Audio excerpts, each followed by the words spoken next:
Everyone, welcome to the RotoGrinders Morning Grind Podcast. I'm your host, Stevietpfl. It's Tuesday. It's August 8th. It is 2023. We have 11 baseball games to talk about here on today's podcast. Joined today by my buddy Keith Eister, Eys819. Don't worry, Keith. I hit the live button, and we're actually live. You heard about that little fiasco there from TJ, huh?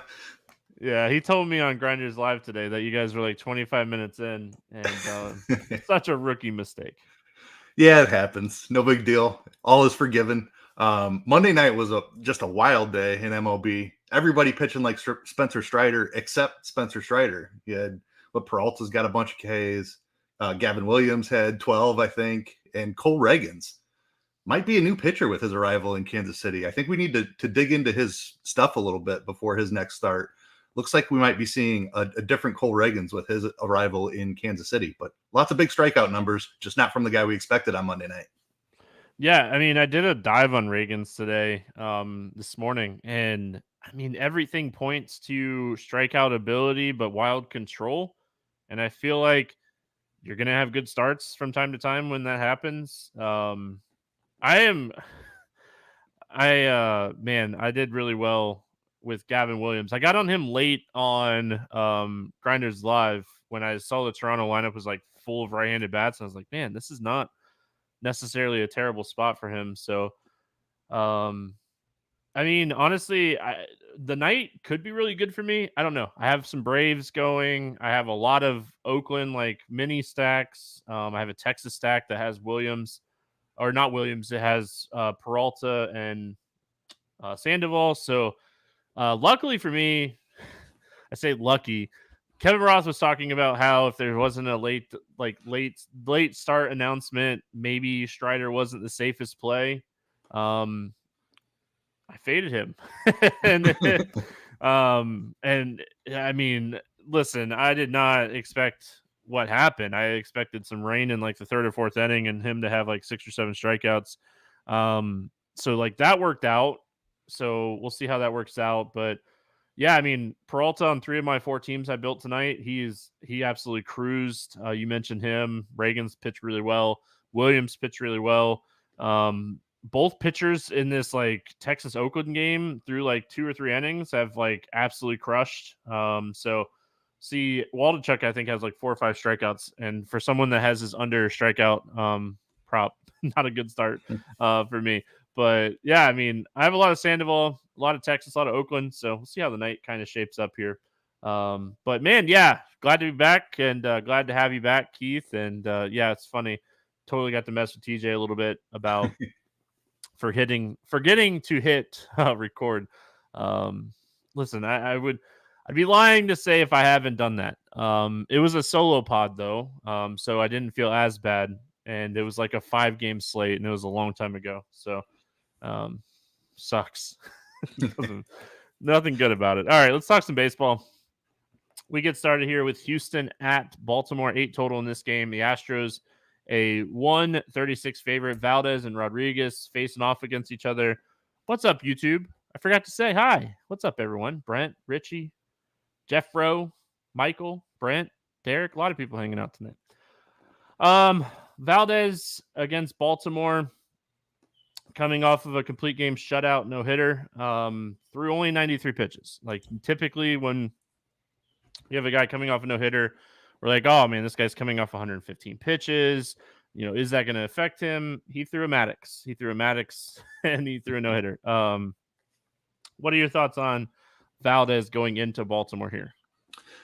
Yeah, I mean, very important points there. He only threw 93 pitches despite the no hitter. So like, it's just like another start for him. I mean, he routinely goes 93 plus pitches. So no worries from that regard. I think you have to compare him to Scherzer, who is in a phenomenal matchup. Valdez gets Baltimore, a much tougher matchup. Not quite the strikeout pitcher that Scherzer is, but they're much closer than they were, say, 2 years ago, even when Scherzer was up above 30% and Framber was down in the low 20s. Now they're both in that like 26 to 28 range. So a few more strikeouts from Framber. I think he's in the conversation, but given the matchup, Scherzer's probably going to be a massive chalk just because of his matchup with Oakland in that ballpark. Framber's a fine pivot. It's going to be ownership related only. I mean, Scherzer on paper is going to be the higher projected guy, but sometimes you just need to get different. Valdez is in the pool because of that reason. Tough matchup against Baltimore. But his ground ball profile, his strikeouts being on the rise, coming off the no-hitter, I think he's in play. I think pitching is absolutely atrocious on this slate. I'm just going to go ahead and throw that out there right now. It's not good. So I could see in a scenario where I like punt two positions and play Valdez and Scherzer together. I think that is a viable strategy on this slate because, I mean, pitching is just, yeah, you don't feel good about really anything. I mean, some good pitchers in some tough matchups, some bad teams facing some bad pitchers. I mean, we're going to take some shots on some of these guys and not feel good about it. But, yeah, I mean, we'll get through it as we're going here. I think Valdez squarely in play. I don't know if it's necessarily the highest upside spot, but I don't think it's a necessarily bad spot either. I think Baltimore, bottom 10 team against left-handed pitching this season. WRC plus, they're like 12th, but like the rest of their stats are not the greatest. So I could see this being a spot where Valdez pitches well. Valdez doesn't typically get blown up, and I mean that's saying a lot on today's slate. So Rodriguez on the other side of this game has shown some ability to strike people out here recently. Any interest in Rodriguez here? Yeah, I mean, we've touched on it a little bit already. Not a very strong pitching slate. This is not a good spot for Grayson Rodriguez. Houston is much healthier than they were a couple of weeks ago. But we just saw it with Gavin Williams. Like these super talented young guys that struggle to adjust to the majors, like there's still so much arm talent there that I think you have to pay attention. And since we're not excited about any pitchers on this slate, I can totally take some shots on Grayson Rodriguez in a tough matchup just because I believe in the arm talent. He's eventually going to be a very good starting pitcher.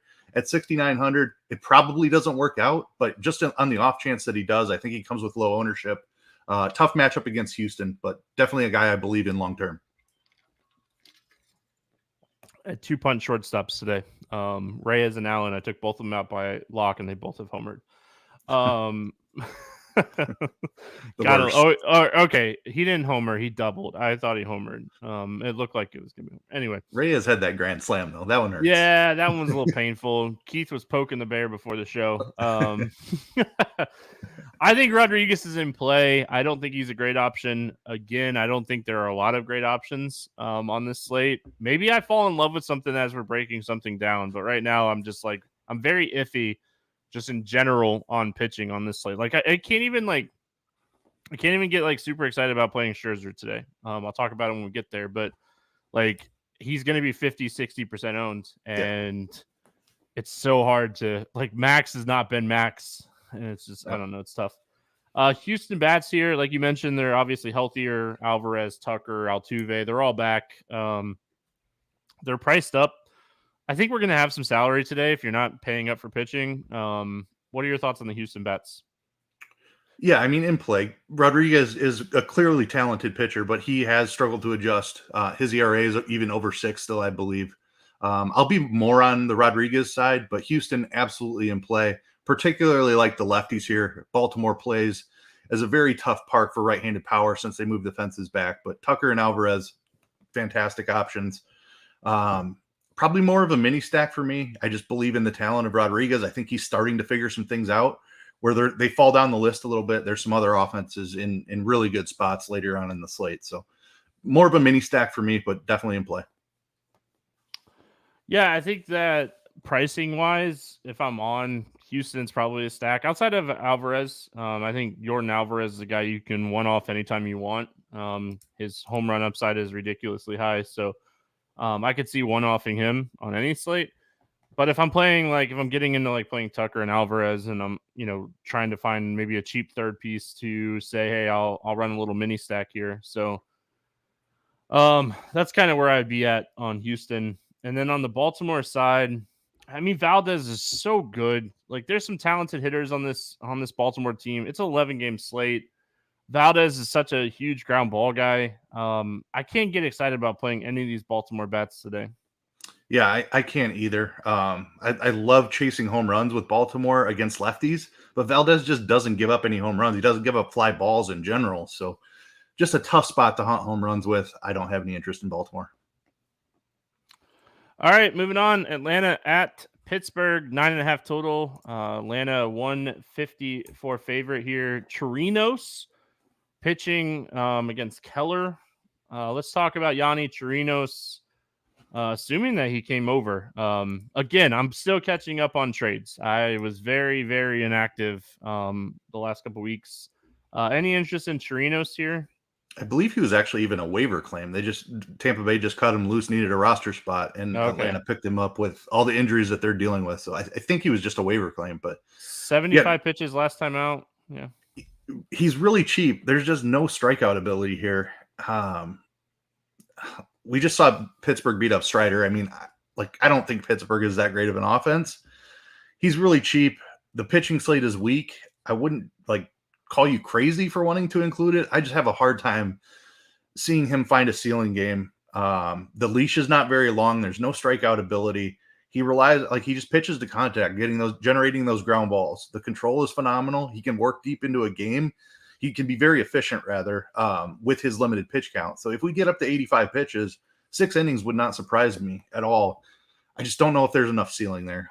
I'd probably leave him on the shelf, but weak pitching slate, I wouldn't call you crazy if you wanted to try it. Yeah, career lows in strikeouts, swinging strikes, all that stuff this year. So, new life, if you want to look at it that way, new life. We really haven't seen him pitch since pre-COVID, 2019, 2018. Derek, I know Waldachuk has 5 strikeouts, 3 innings. Thanks, buddy. I'm trying not to tilt over here. But overall, I feel like, we're not getting 2018, 2019 Chirinos. It's so hard because he is with a new club, and we'll have to kind of see how it pans out. New pitching coach, new guy calling the pitches. His xFIP in that game against the Angels was really solid. He got a little unlucky in that game and still had a really solid game. So I think pitch count is concerning. He's 6,500 though. And the Pirates with some of these call-ups, they're going to be free swingers. We're going to have plenty of strikeouts in this lineup with some of these guys in this lineup. So I don't think I'd talk you off of Chirinos. I don't know if I end up on Chirinos. We'll see. I'll kind of give a pitching recap when we get done. But right now I'm kind of on the fence. Mitch Keller is a good pitcher. It's just a terrible matchup for him, getting Atlanta one of, if not the best offense in baseball.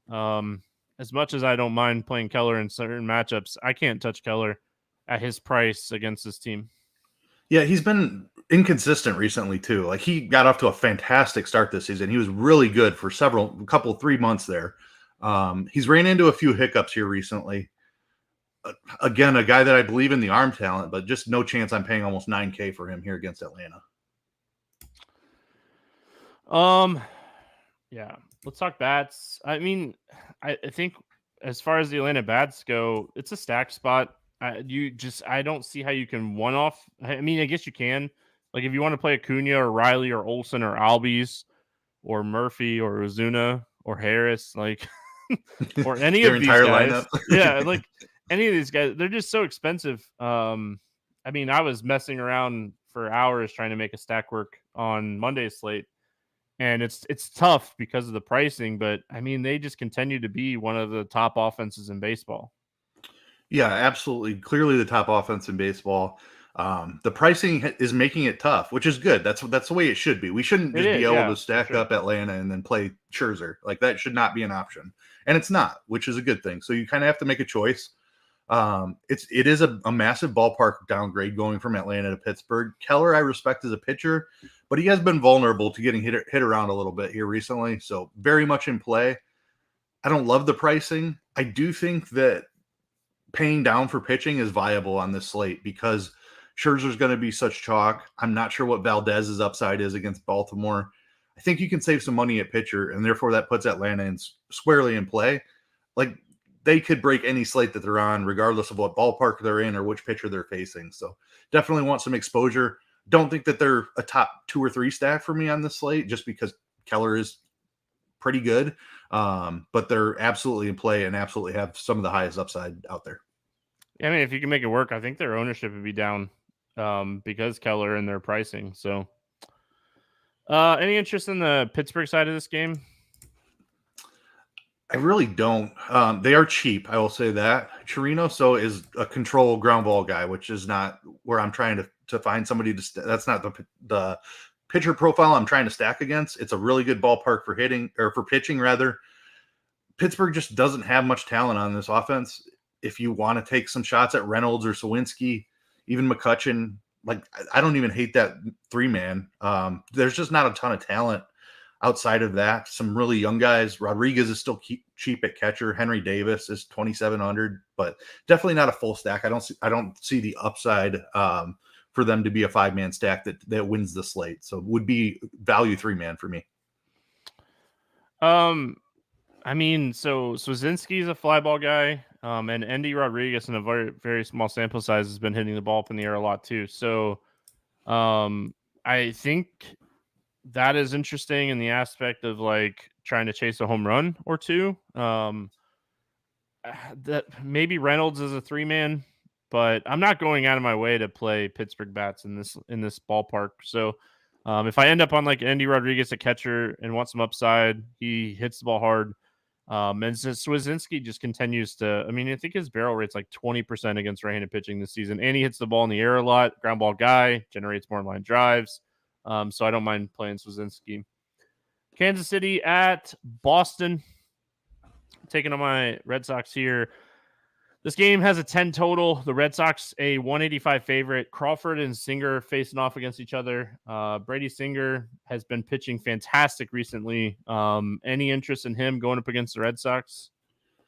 I don't love the spot for him. The Red Sox are not a team that I like to pick on. They don't strike out very much, but as you mentioned, Singer has been fantastic here recently. 7,400. I think I'm going to take some shots. I prefer the pitcher on the other side, but I'm definitely going to have a lot of exposure to both sides of this. A 10 total is not generally a spot you want to target pitching in, and it is a fantastic ballpark for hitting. I don't think Kansas City's offense has anything. Boston's been struggling a little bit. They took them till the bottom of the ninth to finally come through on Monday night. Singer's in play here because he's 7,400. If he can go out there and get you 7 or 8 Ks, even if he gives up 2 or 3 runs, you're still fine with that on this slate, I think. So 7,400 price tag. I'm in on Singer. Again, I don't love pitching today. Yeah. I'm going to sound like a broken record. I mean, hitting conditions, I was looking at the weather. I'm not Kevin Roth. Weather Edge isn't updated yet because it's the night before. It should be good hitting conditions from what I'm seeing. So that scares me a little bit. And I mean, he's had some good strikeout matchups. Yankees, Minnesota. A lot of strikeouts in those 2 lineups where he really kind of struck out a lot. So I might pump the brakes on Singer a little bit. Boston is a lot worse against left-handed pitching than they are against right-handed pitching. Again, Brady Singer has been fantastic recently. But even if we look at his like 30-day numbers, 23% Ks, swinging strike rate really up a little bit, but not like a tremendously high number. The biggest thing for him over the last month is his barrel rate is way down and his ground ball rate is way up. I mean, all the recipes to having a solid outing. So if he's coming in at low ownership, maybe I take a shot. On the other side of this game, Crawford, I think Cutter Crawford's going to get some ownership today. I mean, we don't have a lot of options. He's 7,600. He's shown the ability to show some strikeout upside here.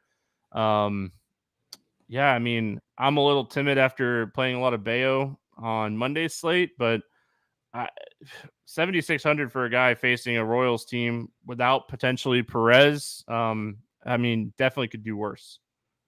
Yeah, I mean, if this game was in Kansas City, these would be my 2 highest owned pitchers on the slate, I think. I mentioned in the Singer breakdown that I do prefer the Cutter Crawford side of this. I think that Kansas City is one of the worst offenses in baseball at this point. Obviously, Bobby Witt has been on a tear, but outside of him, Sal Perez has been banged up, and there just isn't a lot of talent on this offense. So while it's a great ballpark for hitting, I can see Carter Crawford having a very good outing in this spot. And I'm just more willing to take shots on the 7K range as opposed to like the 9K range. So if I'm paying up for Framber or Scherzer in one of my pitcher spots, going down to the 7K range as opposed to trying to fit in a 9K pitcher is just kind of how I feel like builds are going to be going. And even fading everybody 9K and above and going with two cheap guys, I think is in play on this slate with some of the elite offenses that we have. So Carter Crawford, I hope he's not terribly popular. If he starts to get up into that 40% range, then I may reconsider my position. But as of right now, he's one of my favorite pitchers on the slate. I think if he starts to get really chalky, like in your mind, you could be like, this is still a guy that it doesn't have an extremely long leash. Like that's what you could tell yourself. Like, and it's, yeah, I think that's the one like downside. He's thrown over 90 pitches twice this year, and one of them was in April. So, I mean, the upside is definitely in the strikeouts and in the matchup, but I mean, it's not in 100 pitches going 7 innings. So, any interest in the Kansas City Royals bats here? Mild interest. I'm more interested in Crawford despite the good hitting environment, the great hitters ballpark. But Kansas City's really cheap. Played quite a bit of them Monday night. Didn't work out so great because it's a bad offense. But there is value here. I think there's more value in the pitching side on Tuesday than I thought there was on Monday. Turns out on Monday there was actually a ton of value. You plug in Reagans and Gavin Williams, and you have all the money that you need. I think this slate could play out sort of similarly in that you can find cheap pitchers that get there. So I'm going to shy away from Kansas City a little bit. I just don't believe in the offense. You could certainly talk me into Massey at 2,600, Melendez at 3K. I mentioned Bobby Witt's hot streak. You can always play him. Garcia has been a solid young hitter for this Kansas City team at 3,700, but tough to see the upside in the full stack other than they're really cheap. I mean, if you want to go Framber and Scherzer in a lineup, maybe stacking Kansas City gets there that way, but I probably don't go that route. More of a mini stack in the cheap guys. I will say, like, Crawford's struggles typically come from like right-handed power. So Witt, not a bad spot here. Furman at catcher has shown power, righty. So I mean, it's so hard for me to get excited about playing Kansas City bets. Boston side of this game, a lot of interest in the Red Sox for me here. I hope Brady Singer gets some ownership. And again, I don't mind taking shots on Singer. He gives up so much hard contact in a good ballpark for hitting. Cassis, Duvall, Devers, Yoshida, assuming Verdugo and Duran are back in there. We're going to have plenty of lefties to attack Singer with. And honestly, I think it's very playable here as far as the Red Sox. Yeah, I love the Red Sox stack. Very much in play. I like this better than the Kansas City side. Devers is one of my favorite hitters on the slate. Adam Duvall is down to 4,100, a guy with just massive power. Should play really well in this ballpark. I know he's been banged up quite a bit this year, but this should be a really good spot for Adam Duvall. Cassis has been on an absolute tear. Love him at 3,800. Justin Turner now has second base eligibility. Very useful. The Red Sox stacker is one of my favorite on the entire slate. Even though I'm going to be playing some Singer, I'll have far more exposure to the Red Sox. Hashtag baseball, baby. Gotta love variance. Gotta love the hedge life. Toronto at Cleveland, 8.5 total in this game. Pick'em game. I mean, slight favorite to the Blue Jays at -116. We have Kikuchi and Bibby facing off against each other. Any interest here in Yusei Kikuchi? Yeah, I mean, he's right in this range with those other two guys. Another guy who's been pitching incredibly here recently, and this Cleveland offense is just atrocious, especially with Naylor on the IL. Do you think Ramirez's suspension starts today? Like, how long? Like, I know he appealed it, but like, come on, man. Like, that one's not going to get overturned. Yeah, I mean, he's definitely going to. I mean, even if it got reduced to 2 games, that's the most I could see it happening. And I think it could come down before this game. How bad would this Cleveland lineup look if there's no Jose Ramirez in it? With Naylor on, getting at. Like, oh my goodness. Yeah, I think you have to have some interest here in Kikuchi. He's a very frustrating guy to roster. At least he's gotten the walks under control, but he still gives up a ton of hard contact, a ton of home runs. So very risky spot, even though like Cleveland just doesn't have the power to beat him is kind of the point that we're getting at here. Kikuchi very much in play at 8,200. Yeah, I mean, Ryu, he only threw like 50 pitches, but cruised through like 4 innings against this offense on Monday night. Like, had he been like a stretched out pitcher, like Kikuchi is, I mean, Ryu would have been a guy that, especially when the lineup came out. The lineup, like Cole Calhoun was in there, like they put in Quan, Jimenez was in there. Like, I mean, do they just not care? I mean, they're in contention for the playoffs. I know, but yeah, I mean, I think Kikuchi very, very much in play. I want to see what the lineup looks like, but I mean, he's high up on my list today. As far as like here night before looking at like potential plays. Bybee on the other side of this game, 9,500 for Bybee going up against a tough Toronto team. I know Gavin Williams just came out, pitched really well on Monday night. Bybee is another guy that really kind of excels strikeout wise against righties. He also gives them more power to righties as well. I mean, I wouldn't say it's like basically the same spot as Williams, but it's basically the same spot as Williams. Williams except was like for $2,000 difference. Yeah, there you go. The price tag is what's different. Like Bybee is fine. I think he's a very good pitcher. Another one of these talented young arms. The problem is I like everyone in the 7 and 8K range just as much as I like Tanner Bybee. I like some of the matchups even better for the 7K guys. So that's kind of my point on this slate is I think I'm going to be fading this 9K range and trying to find the one guy that has the upside game in the 7K range. I can't see myself rostering Bybee at 9,500 against a very right-handed, heavy, powerful Toronto offense. I want to see what his ownership looks like. I don't think he's the craziest. Like if you're playing top-heavy large field tournaments, I don't think he's the craziest play. I don't know if I get to him in like a 3-inch max build, but he's on my radar today just because, again, like it's such a right-handed heavy team. And with Chapman and Varsho and like adding Biggio and DeJong in the lineup with Bichette out of the lineup, you're adding more strikeouts in the lineup. Like, yeah, the top half is really scary. They don't walk a lot. They put the ball in play a lot. But I mean, even Vlad's like power numbers, they're not like up into the point where you're like super scared. He has 18 home runs on the season. Like he's still a good power hitter, but it's not like, he's a 70 RBI guy. Like he's still a very good hitter. It's just, it's tough for me. I think Bybee is very, very playable today, depending on like ownership. He comes in at like 3 to 5%. I might even roll him in like a 3-inch max team because I believe in the talent. Let's talk bats. Any interest in the Toronto bats? I think I would just be home run hunting here. Bybee is a very solid pitcher. He's got good control. Probably just looking for home runs here. Vlad is obviously the top option. Chapman and Springer are priced up, but all kinds of power there. Cheap catcher Jansen, if he's in there for a home run. Brandon Belt's been hitting the ball really solid here recently.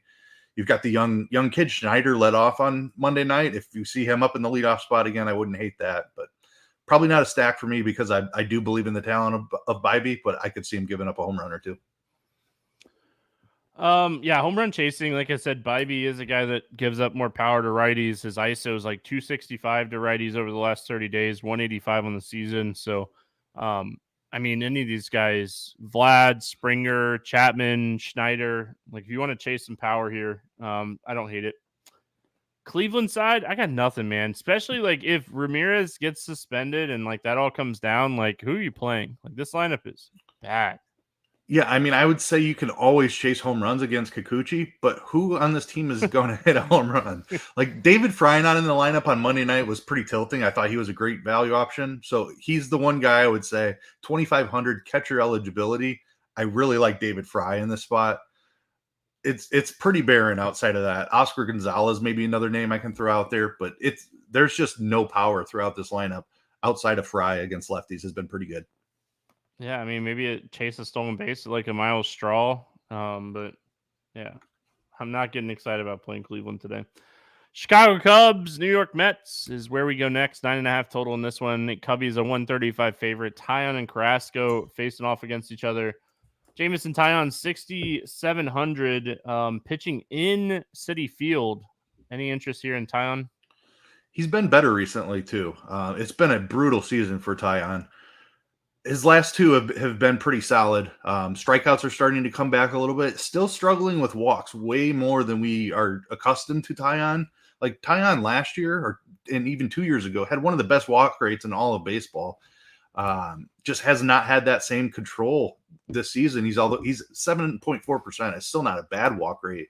Just way more. Like it just limits his upside a little bit because he's just wasting too many pitches and putting too many people on base. But that being said, this Mets offense is nothing to be afraid of anymore. Obviously, Pete Alonso had the double dong on Monday night. Still terrified of him. Lindor is obviously great. Nimmo's solid. It falls off in a hurry on that back half. They traded away a couple role players. Marte just went on the IL. Canna got traded away. They sent Brent Beatty down. Like, this offense is pretty bad once you get past Alonso in the 4 spot. Alvarez is still a solid hitter. But it's not the same elite Mets offense that we thought we were getting this season. It's a fantastic ballpark for pitching. Tyon 6,700. He's been up over 90 pitches several times here recently. Just another one of these guys I'm going to throw darts at and just hope I get a ceiling game out of. At this price tag, it would not surprise me if I got 7 or 8 strikeouts out of him in this spot. Yeah, I mean, over 90 pitches in 6 of his last 7 starts. So we're getting a little bit more leash from Tyon compared to like his season-long numbers. And the walks are kind of where he's at. He strikes out righties more, which kind of benefits him in this matchup because like the lefties in this lineup are not like the greatest lefties in the world. So I think Tyon is great. I use that word loosely today, but I think he's a great option. I think a lot of my decision making today, like already, we're like 4, 5, 6 games through the slate, and like a lot of my decision making today is going to be a lot more ownership based than it is like matchup and who I knew that's where you were going with that, and I completely agree. Like, whichever of these cheap pitchers is popular, just fade them and play 2 or 3 of the other ones because any of these guys could have pretty decent outings. I don't think we should be playing chalk at pitcher today on this slate. Carlos Carrasco on the other side of this game, 4 straight games with at least 4 earned runs allowed. He's been pitching terrible here recently, and it's not even like he was facing tough teams. Chicago, White Sox, Boston Red Sox, Washington, Kansas City, his last 4 matchups. Cubs are talented. They are a little bit of free swinging guys, but I mean, it's really hard for me to get interested in playing Carrasco with his recent form. Yeah, the recent form is atrocious. The Cubs have been the best offense in baseball since the All-Star break. I don't know how many people know that, but they've just been scoring runs in bunches. They decided to go for it. They rattled off 8 wins in a row, and then instead of selling at the trade deadline, they bought a couple pieces. So this Cubs offense is solid. Carrasco has been awful. Like, even if you like, he's the first X on the slate for me. He's just not striking anybody out. He's walking way too many. Yes, it's a great ballpark for pitching, but I don't think this is a spot for him. I need to see it before I even take a shot. Yeah, see, I mean, as far as going to the bats, like I like the Cubs, hate the ballpark. I still think the Cubs stack is viable. Tauchman, Horner, Happ, Bellinger, Candelario. I think that was a great pickup by the Cubs. They're not overly expensive, but they're not necessarily cheap either. But I do think like when you're plugging in like Tauchman and Happ and Candelario, you can get 2 of those big bats. So I think a Cub stack, very viable. I think you're going to need to do it with like runs and doubles instead of like home runs. But I still think the stack is viable today. Yeah, I'm completely with you there. Carrasco has been giving up a ton of runs recently. The Cubs have been scoring a ton of runs, and the Mets bullpen is nothing to be afraid of either. So while it's a bad ballpark, this Cubs offense, I'm very much in on. Like, it's just solid. I agree. Candelario lengthens the lineup. It's solid 1 through 7. Obviously, Madrigal and Barnhart at the bottom there, or Gomes if he's in there. Not ideal. Gomes we prefer against the lefty, but it's Carrasco. I think you can certainly pick on him, even though it's a tough ballpark. Candelario has been crushing too. I was reading. He's been crushing since putting on a Cubs uniform. So, yep. I mean, get him out of Washington. He wants to play and have a chance. So, I mean, I feel like momentum runs through clubhouse too. And like you have a team that's winning and everybody's hitting, you're just gonna have better success in that atmosphere. Any interest in the Mets bats here? Yeah, I mean, I don't know about the full stack, but you can certainly look for home runs against Tyon. It's obviously not a great park for that. Lindor very much in play. Tyon has been just pummeled by lefties this season. Nimmo, I think at 4,300, not going to be a power guy for you, but I could see 3 or 4 hits out of him in this spot. Stolen base upside for Nimmo. Tyon is not a guy that holds on runners very well. Obviously, Alonso coming off the double on Monday night. Alvarez as a cheap catcher. Like I said, I'm not sure it's a full stack just because of the ballpark, but I have no problem putting 3 of these guys in there.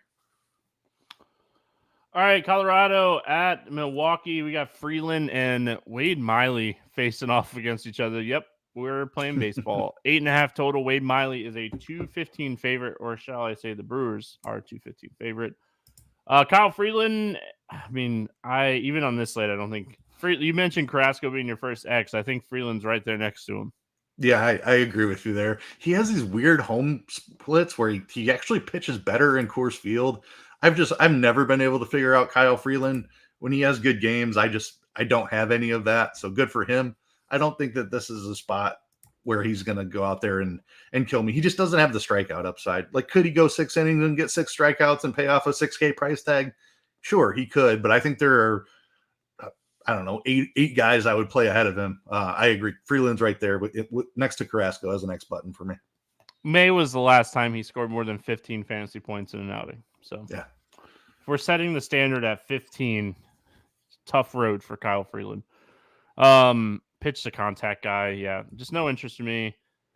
Let's talk Wade Miley. I mean, man, this team is so bad. It's so bad. The lineup is so bad. He's 7K. My question is, do you see a road to Wade Miley scoring 20 plus fantasy points against this Colorado offense? Yeah, I think it's in the range of outcomes. He's not a huge strikeout guy. Like the leash is the biggest concern. Obviously he missed some time there, but it took them forever, it seems like, to ramp him up. And then once he was ramped up, like 2 starts ago, he threw 95 pitches against Cincinnati. And then he threw 60. He missed another month. Yeah, he's just been in and out. And so he threw 60 pitches in his last start against Washington. If you look at his ramp up back from when he came off the IL last time, it was like 10 pitches at a time. That seems really slow and like ultra conservative. Like 15 to 20 pitches, one start over the other when you're ramping back up from an injury is like not out of like question. So I'm very concerned about the pitch count. If I can get 80 pitches, I'm interested. If the limit is 70, I'm very concerned. So that's the concern. Like, I think it's a fantastic matchup. Colorado stinks on offense, like you mentioned. It's just, can he throw 75, 80 pitches in this spot? And he put up 14 DK points with 60 pitches against a bad Washington offense. Colorado's worse than Washington, I'm here to tell you. So there's a path, but I think I need 75 pitches to feel good about it. I would set the line at like 72.5. Yeah, I don't know if that's enough. Yeah, just looking, like you said, looking at his ramp up, the most increase he had was 13. But I mean, his first start back then too was he threw 77 pitches. He threw 6 really good innings against Cleveland in his second start back. And I mean, they didn't need him to go out. Like, Milwaukee's always quick to the bullpen anyway. So when he came back in that second start last time and threw 67, 6 innings of like really good baseball, I mean, he's probably that's the start. You just asked if he had a path to 20 points. That's it. He put up 21-7 in that outing on 67 pitches. So he's a guy that can be ultra efficient and get just enough Ks at 7K to pay off that price tag. So even though the leash is not great, and I don't think we get more than 8, I don't think there's any chance we get more than 80 pitches. I still think he's in play. Yeah, the lineup's just so bad. Yeah, I think he's in play too. I think realistically, anytime we get the Rockies out of course, we're going to be talking about pitchers. And when we have an 11-game slate with pitching kind of in the dumps, yeah. Colorado bats, man, this lineup is bad. Wade Miley is not like a guy that typically will get blown up either. Anything here on the Rockies side that stands out to you? Definitely not a stack. Like, Miley does a good job of keeping the ball on the ground. Good control guy. Like, they're not even that cheap, honestly. Right. And like their two of their better hitters are McMahon and Jones are left-handed, so it's lefty-lefty. Tovar, I think, is fine at 3,900. Diaz has had a decent season. He's 4,300 though. I just don't like that price tag out of course. They're not cheap enough that I want to stack them, and there's not enough talent here. Brendan Rodgers is 2,500 call. on DK. Yep. Should hit third or fourth here. He's too cheap for his talent.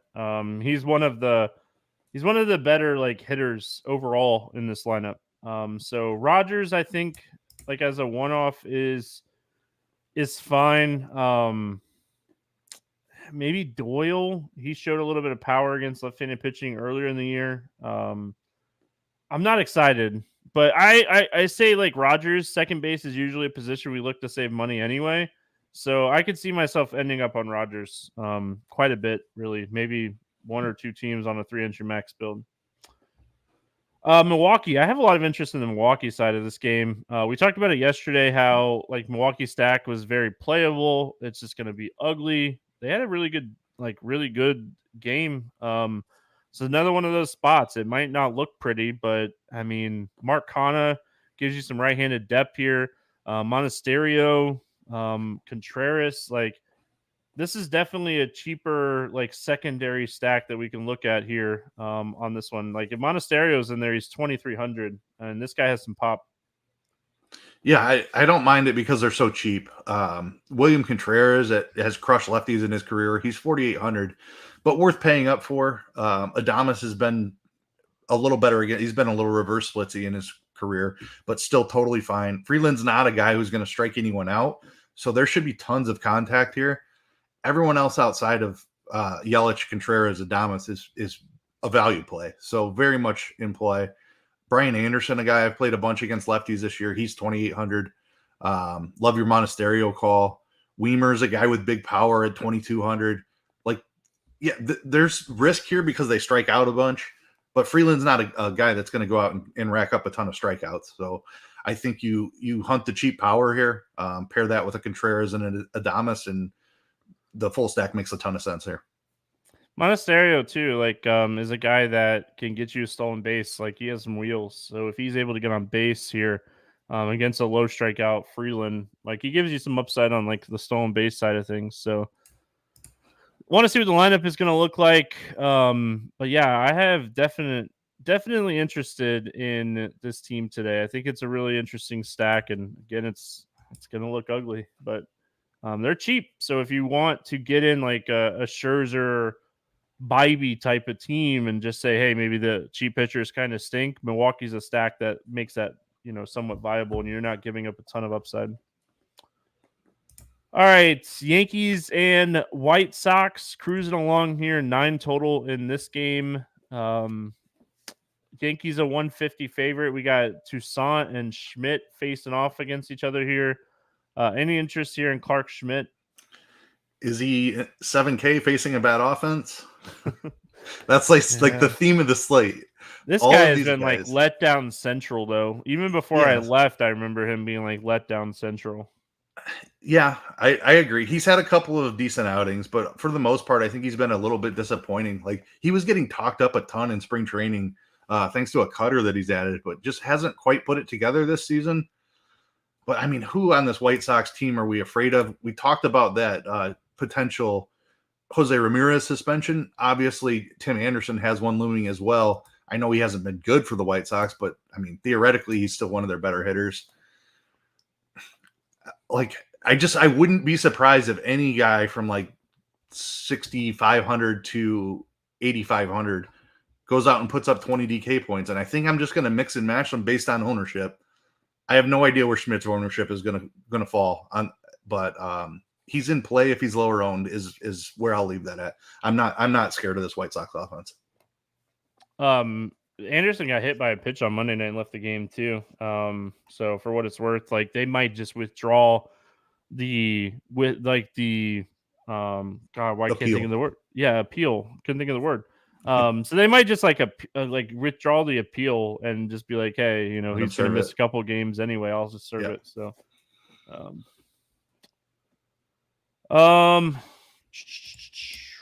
yeah. I'm on the fence on Schmidt, man. I hope he's the chalky guy that everybody's playing. Well, I'll just say that. Then I could fade him and I don't have to worry about it. Tuki Toussaint on the other side at one time was a big prospect in the Braves organization. Any interest in here in Toussaint? I don't buy what he's doing. I'm sorry. The walk rate is just egregious. Pulling it up right now, 15% walk rate.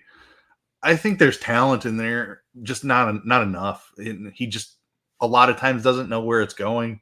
He's had success. Like his ERA is under 4. I don't have his xFIP or Sierra in front of me, but I know it's at least a full run higher. He's just been extremely lucky to get the results that he's getting. I don't see that continuing here. Are the Yankees good enough to beat him is the only question. He's super cheap. He's been like the results have been solid. I'm just not buying that he can continue to get these results is where I'm at. Yeah. Man, the strikeout ability against righties makes him so tempting. At 5,700, it makes him so tempting. Like if I was running a 150 max today, he would be in my player pool. I'll say that. Like I think there's plenty of strikeouts here.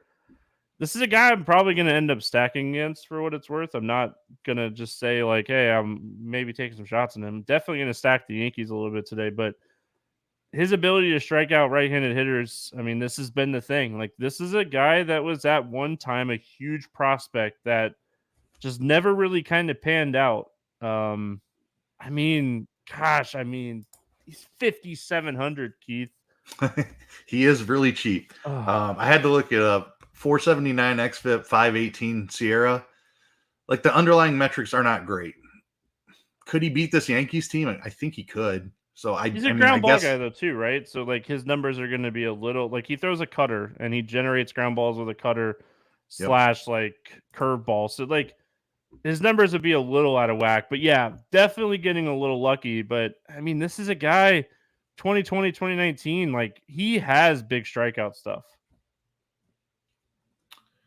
It's not crazy. I just I mean, it's a little crazy. Don't get me wrong.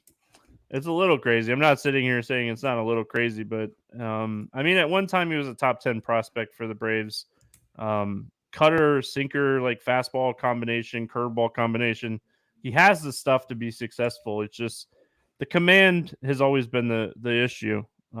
Does he get helped a little bit in that aspect from a team like the Yankees? I will say your point about righties is very valid, and the Yankees are really right-handed heavy. Like outside of Bowers, McKinney was in there Monday night. What other lefties do they even have? Oh, they called it or have that catcher. What's that catcher's name? Rortvet. Yeah, he could be in there. Yeah. So 3 lefties. Yeah, I mean, no Rizzo. Yeah. Come on, might be to the dark side. Yeah, I don't know. Like, I don't think I get to him in a 3 and 2 max, but like for our listeners that play like large field tournaments or stuff, or gosh, man, I would be. I think it'd be a shame if he ran 150 teams and didn't have like 5% at least Toussaint. Because I do think he's capable of like putting up a 20+ point game at 5,700, and that would be huge on the slate. With all that said, Yankees bats. I mean, Toussaint struggles with walks. So, like, anytime you have a guy that struggles with walks, big innings happen sometimes. I think the Yankee stack is very viable today. Yeah, I wish they were a little bit more left-handed, but they do have the 2 cheap lefties that I absolutely love in this spot, Bowers and McKinney. Both Bowers is 2,800, McKinney 2,100, like 2 of my favorite value bets on the entire slate. Obviously, Judge and Stanton, big-time power. Torres, big power for second base. The stack is very much in play. The guy's got a 15% walk rate. He's super cheap. It's the only reason we're even considering playing him. And the Yankees strike out a lot too. So there is strikeout upside here for Toussaint, but there's also home run upside on the Yankees side. So love the Yankee stack here in this spot. Even if I play some Toussaint, I'll have Yankees. Yeah, definitely going to have some Yankees, even if I have Toussaint. But I don't know if I get to either one. White Sox bats against Schmidt. Gosh. The talent for the White Sox is there. I don't know, man. Oh, I don't know. Any interest in the White Sox bats here? I mean, if no Anderson, they've traded away Berger. Like, I don't think I get there. It's why I think Schmidt's very much in play. Moncada is cheap, but he's had just a brutal season. Andrew Vaughn, 3,500. He's got some power.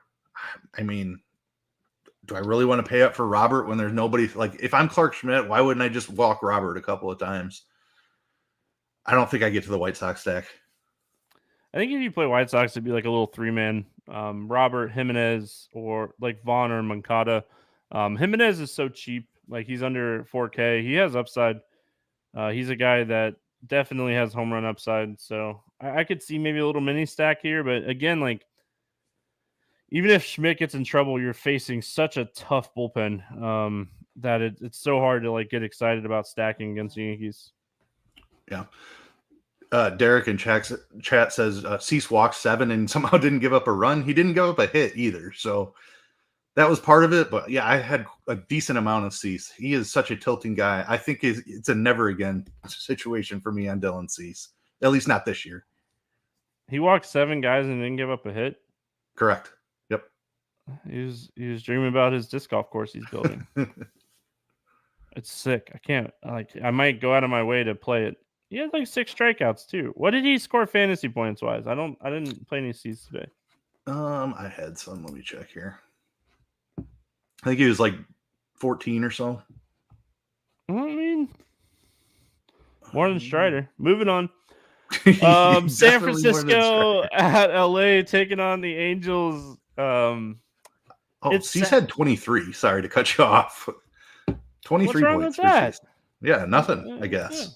I was just tilted because he walked 7 in like the first 3 innings, and then he had like 3 strikeouts and 7 walks in the first 7 innings, I think. And then he did rack up a couple more strikeouts and made it through 5 innings. But yeah, a very tilting outing. He did end up okay though. Yeah, hey, listen, he just pitched around guys he didn't want to give up home runs to and struck everybody else out. Well, new strategy for pitchers. How do you keep Aaron Judge's balls in the ballpark? Well, you just pitch around him. All right, Giants, Angels, no total out for this game. Sportsbooks don't have a pitcher yet for the Giants. It sounds like it's going to be Alex Wood and like this bullpen situation they've been doing. And then Lucas Giolito pitching for the Angels.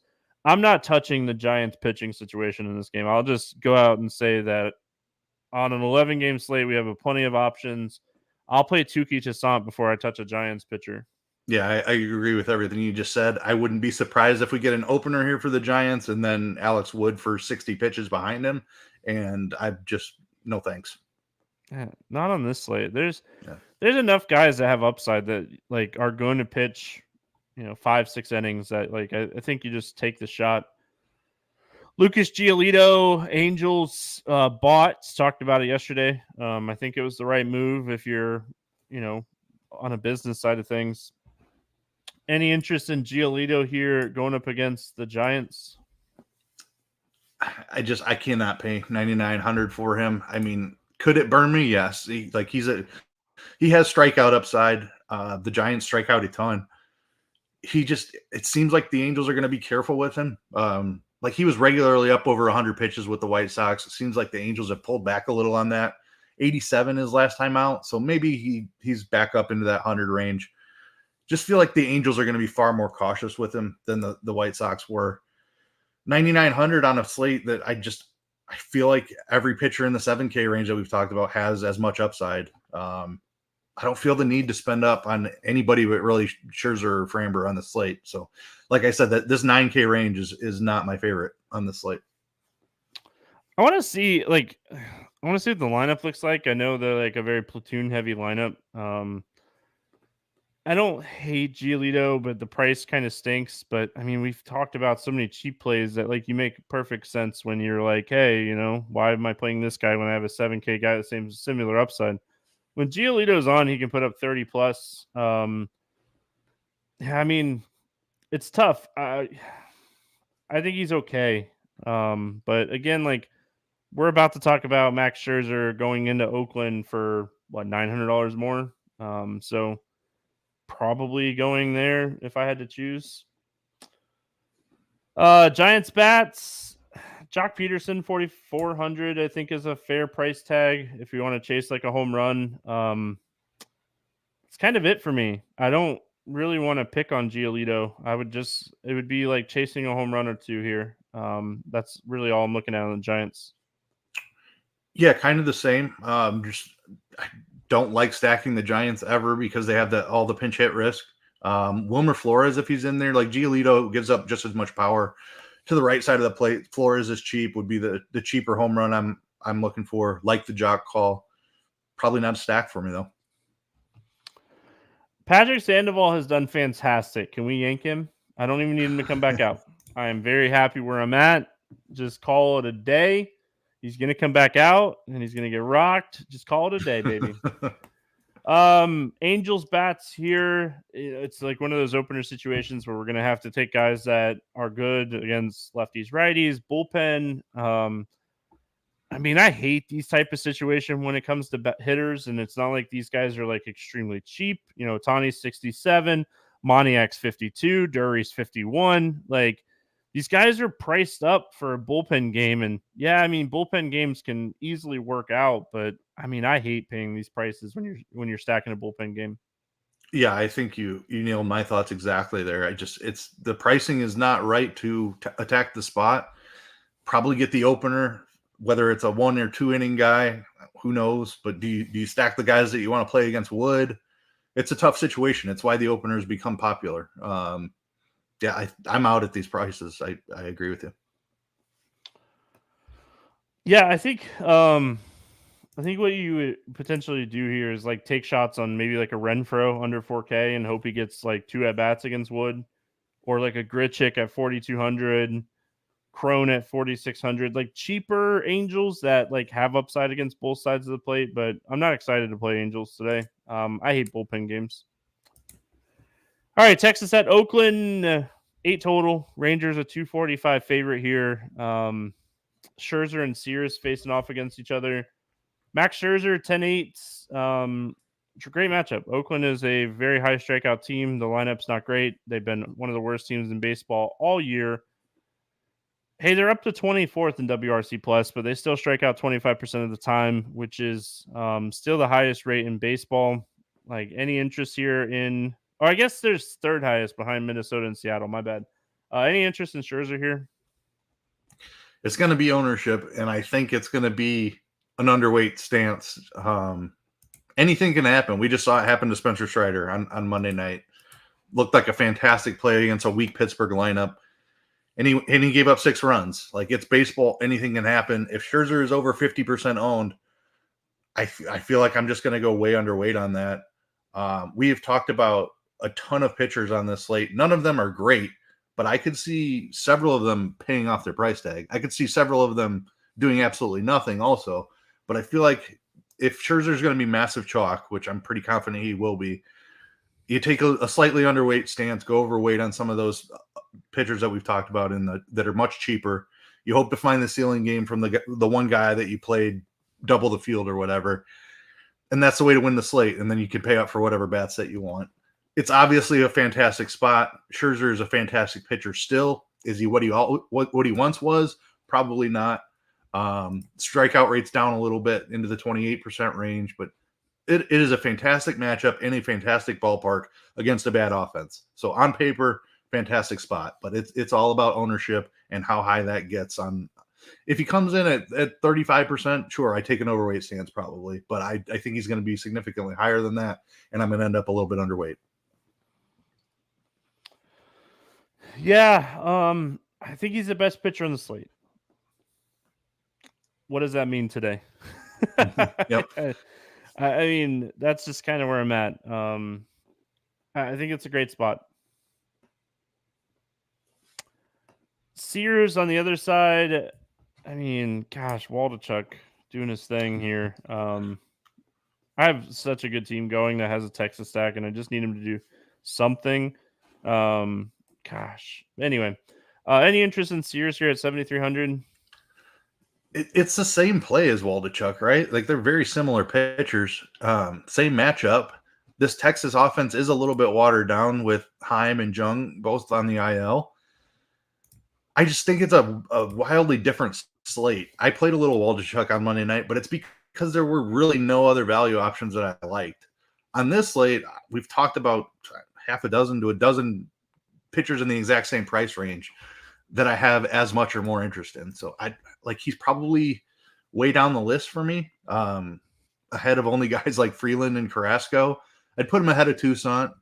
I don't know how much I need him because I'll be heavily invested in this price range. If he's the lowest owned of everybody in this price range, sure, I'll grab a couple shares. But it's not a spot that I love. I still respect this Texas offense. Obviously, a massive ballpark downgrade for them. There's strikeout upside here. I think he's in play if you want it. I'm just not sure that I'll need it, or I think I want more exposure to the other 7K guys than him is the best way to say it.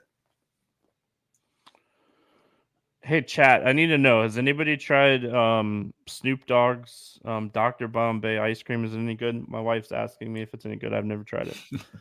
I guess there's a kind that she wants to try. So anyway, has anybody tried it? I'm curious. No. All right. Texas bats, they're so talented, and I'm not going to let tonight's performance get me off of the talented offense here. I think that Jung being out of the lineup definitely hurts. I still think there's plenty of upside overall here for Texas. Duran's cheap. Garver's cheap. I think Garver's your chalk catcher play today. I think it's an overall good spot for Texas. Definitely interested in the Texas stack. I think I'm playing 2 of Garcia, Semien, Seager, and I would rank them Garcia, Seager, Semien. It's just I want to be able to play some pitching with Texas, and it's kind of what I did on Tuesday's slate. And they had a punt catcher in the lineup, Huff, who definitely has some power in AAA. So we'll see how that works out on Monday's slate. But yeah, definitely interested in Texas here. Yeah, right there with you. Don't care if they failed Monday night, going right back to them. Everything that we said about them on Monday night and why they were a great play still holds true, and it's the exact same spot here. Average left-handed pitcher, maybe Sears is slightly above average, but Texas is an elite offense. Oakland bullpen is terrible as well. Love the upside for Texas in the spot. I'm spot on with you on the rankings. Garcia, Seager, Semien is how I rank the studs. And then the value, love the value. Hate that Duran didn't get bumped up the order like we were kind of projecting. Hopefully that changes. Love the Garver call. Huff, if he's back in there, cheap catcher with power. I love the Texas stack again. My thing is where do you put Duran? Yeah, you could probably bat him ahead of Grossman. But if they're gonna let Lowe play against the left-handed pitcher, I mean, do you really move Lowe down in the lineup? I mean, it's tough. It's a tough situation. I personally would bet Duran higher too. But honestly, in front of who? I was thinking about it when the lineup came out. I was like, oh, kind of makes sense because I hate the lefty Seager Lowe, so I'd probably hit Garcia third and Lowe fourth, but I'd still have Garver. The only person I think you could hit Duran and feel okay with it is probably ahead of Grossman. But I mean, it's not like Grossman's bad against lefties. He's been good against lefties his whole career. Yeah, Duran's been their best hitter against lefties, though. His numbers are insane against lefties. I know our projected lineup for them on Monday night had him in the 3-hole with Lowe down at 6, I believe. Maybe it was Lowe 4th and Garcia 5th with Garver 6th. But yeah, I mean, it wouldn't have surprised me to see him in that 3-hole. I think it makes sense to split up the lefties, like you said. So I don't know. Any interest in the Oakland bats here? I don't see any reason. Scherzer he can give up home runs, but just lefty power, I would say. Seth Brown is an okay option. Who's the kid that led off for them Monday night? Cody Thomas. Cody Thomas, yeah. If he's back in there, they're all free. You can search for a cheap home run. It's not the best ballpark to do that for, so it would be strictly a one-off. I don't even want a mini stack here, I don't think. Yeah, that's about it. Cheap one-off. Yeah, Cody Thomas grades out as a good power hitter with big strikeouts. So, yeah.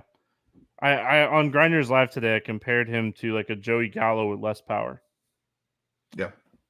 San Diego at Seattle. 2 games left here. No total in this one. Gilbert and our boy Nick Martinez in what looks to be like a bullpen type of thing for San Diego today. Makes sense. They've been playing a lot of games. Any interest in Martinez or San Diego's bullpen situation here? No interest. I think he probably goes 2-3 innings at the absolute most. He's pitched out of the bullpen all year. He's the same price as all these guys that we've talked about in the 7K range, and he's going to throw half the amount of innings. Yeah, no interest for me either. Sorry, the Braves are making a little push here. Just need an Austin Riley home run, tie this game up, get some more Atlanta at bats. And he got out. So yeah, I'm not touching the San Diego pitching situation here. Gilbert on the other side of this game, he really hasn't looked dominant since the beginning of last month, end of like 2 months ago.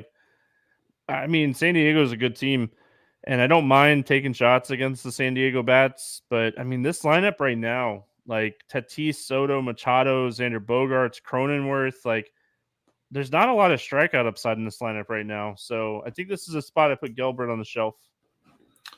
Yeah, I'm with you. Just not a good matchup. I would much rather save $1,500 and chase the 7K range.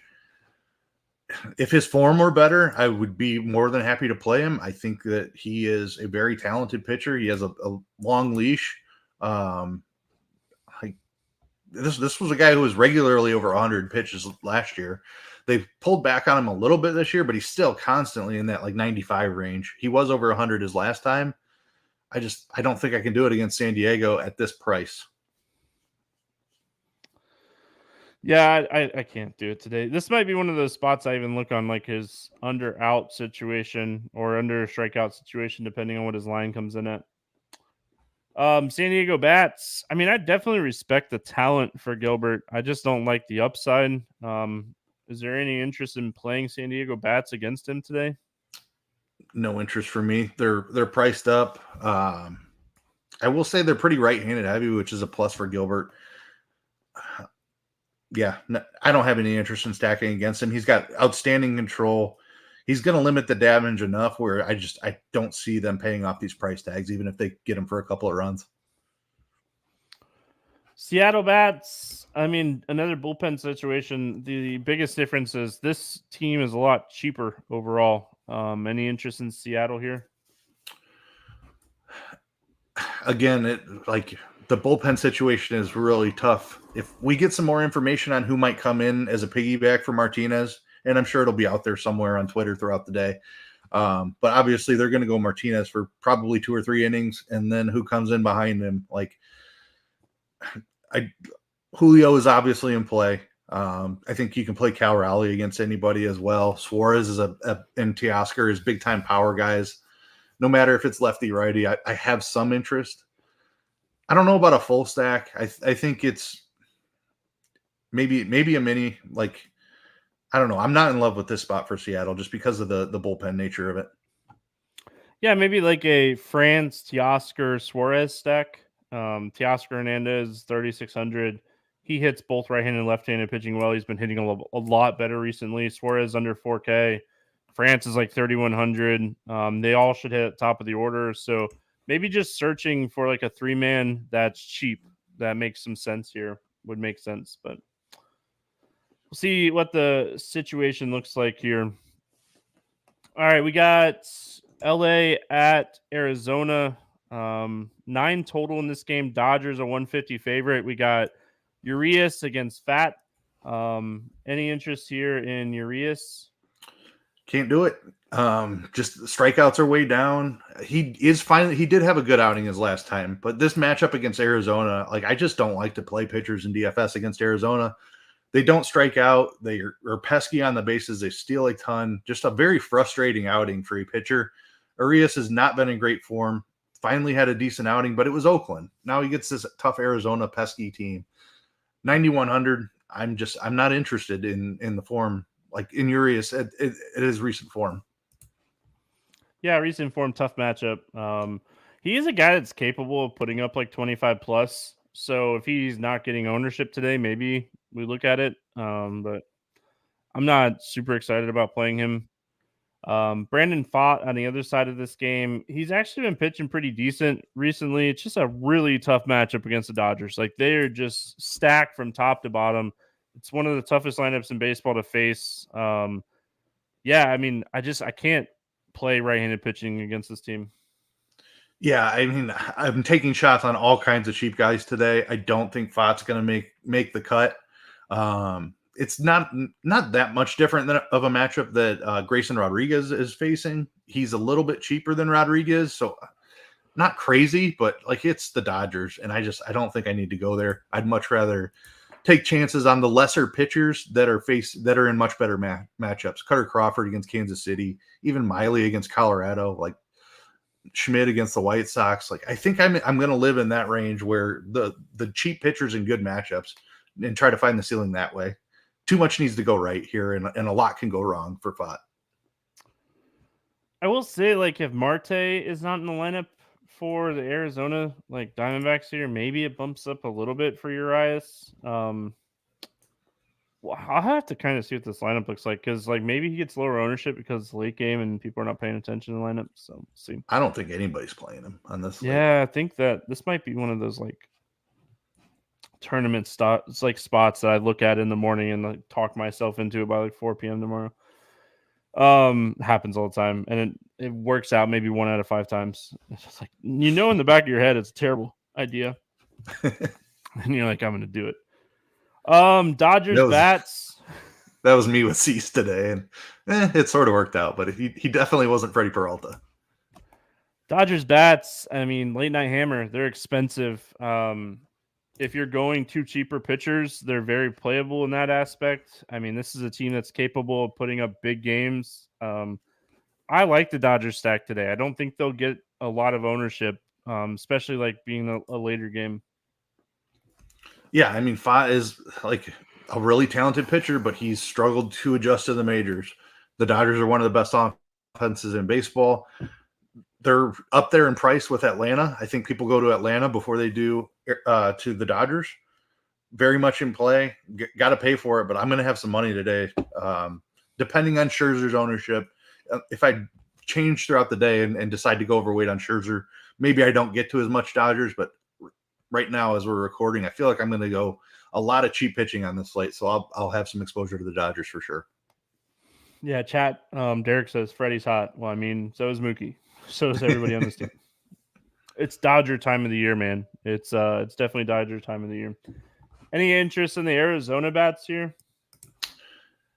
Not really. Urias had his struggles, but he's still a competent enough pitcher. I will say he's reverse splits, and nobody will play Corbin Carroll at 6K. I don't hate that. He has jack in a bag upside. Walker against the lefty is always in play. I probably don't full stack them, but I certainly don't mind some pieces here. Perdomo is a guy who's hit lefties well as well. Tommy Pham, a recent addition, is only 3,200. Like I said, not a full stack for me because Urias is a very good pitcher. It just has had his struggles a little bit this season, but don't mind a little mini stack here. Sorry, I cut that off right as you hit the on. Dude, I couldn't have wrote it more. I couldn't have said it better. Sandoval is going to come back out and he's going to get hit. First guy, JD Davis, home run. Just pull him. He's at 82 pitches.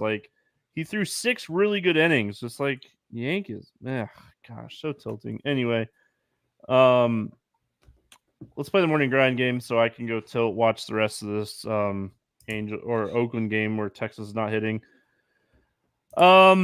Under 8K to get 6 or more strikeouts. Plenty of options today. Who do you got? Yeah, I could see half a dozen guys doing it today. Figuring out which ones is going to be the challenge. I think my favorite of the bunch right now is Cutter Crawford. Love that matchup against Kansas City. Yeah, I think he's my favorite too. I'm going to go Tukey Toussaint. Over 8K to score under 15. Who's your bust today? Give me Urias at 9,100. I don't love anybody above 8K, honestly. But Urias against this high contact Arizona team is where I'm looking. I like that. I'm going to go Keller against Atlanta. Tough Yeah. matchup getting the Braves. Over 4,000 to hit a home run today. Who do you got? Loved him on Monday night. He didn't quite pay it off. Hit a double into the right field corner. Almost had a home run there. But Raffy Devers against Brady Singer. I think this is a fantastic spot for him. Going right back to him. Yeah, my boy. Played a lot of him. I'm gonna go with a guy that doesn't like get a ton of credit for like home runs, but I really like Cody Bellinger today. Don't love the ballpark, but I think this is a great. Like he profiles really well on like the pitcher profile today, and he's been stealing bases. He's been getting on base. He's been having like a fantastic stretch here. Give me Cody Bellinger under 4K to get 2 hits. Who's a cheap bet that you like today? I'm sticking right back with those Cubs. Ian Happ is only 3,400. He's been going through some things, but is showing signs of coming out of it. Love this matchup for him against Carlos Carrasco, who's just not missing any bats. Going right back to the Cubs as well. Tauchman, 3,500. Like the Cubbies today. He's been a guy that's been consistently hitting, and he's a guy that's capable of multiple hits. Should hit at top of the lineup on the road. Great spot for Tauchman today. Stack to score 6 or more runs. Who do you got? Give me Boston. Going right back to him. Singer's been good. This is a tough park for him. It's a Boston team. I like their offense. I love the park. I love the hitting weather.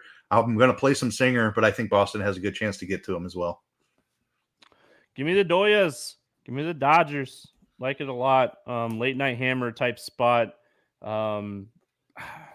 Yeah, I mean, they're expensive. Atlanta's expensive. I agree with Derek and chat. Dodgers in Arizona, Braves in Pittsburgh. Definitely better hitting conditions out there in Arizona. So give me the Dodgers as a hammer tonight.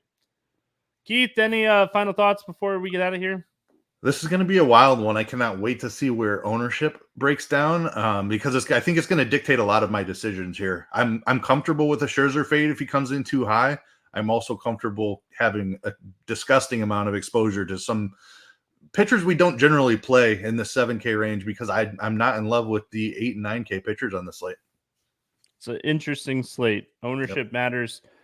It's such an interesting like night before breakdown because so much of my decisions today are going to be like looking at projected ownership and trying to figure out like who everybody's on today. So that's going to wrap it up for Tuesday. We'll be back Wednesday talking baseball. Hope everyone has a fantastic day. See you again tomorrow.